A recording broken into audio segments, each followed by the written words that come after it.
V Sloveniji je bilo od sredine maja le nekaj ali nič potrjenih okužb z novim koronavirusom na dan, v zadnjem tednu pa to število spet narašča.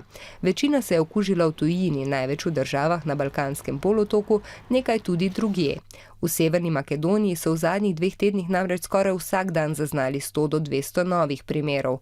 Znova so uvedli policijsko uro, ljudje po 9. zvečer ne smejo biti več na ulicah. Več okužb kot maja so zdaj imeli tudi v Bosni in Hercegovini, na Kosovu in v Srbiji.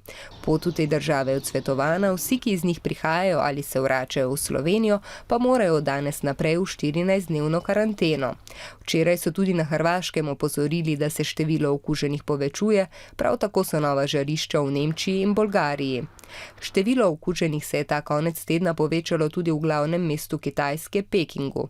Okužba naj bi izvirala z ene od tržnic, ki jo vsak dan obišče okoli 200 tisoč ljudi.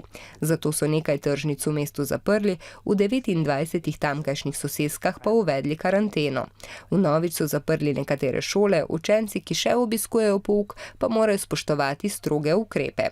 Torej, zelo pomembno je, da še naprej vzdržujemo medsebojno razdaljo 1,5 metra, si umivamo roke in v zaprtih javnih prostorih nosimo masko, tudi če ta ni obvezna. Tako namreč preprečimo širjenje virusa in zaščitimo ljudi okoli sebe.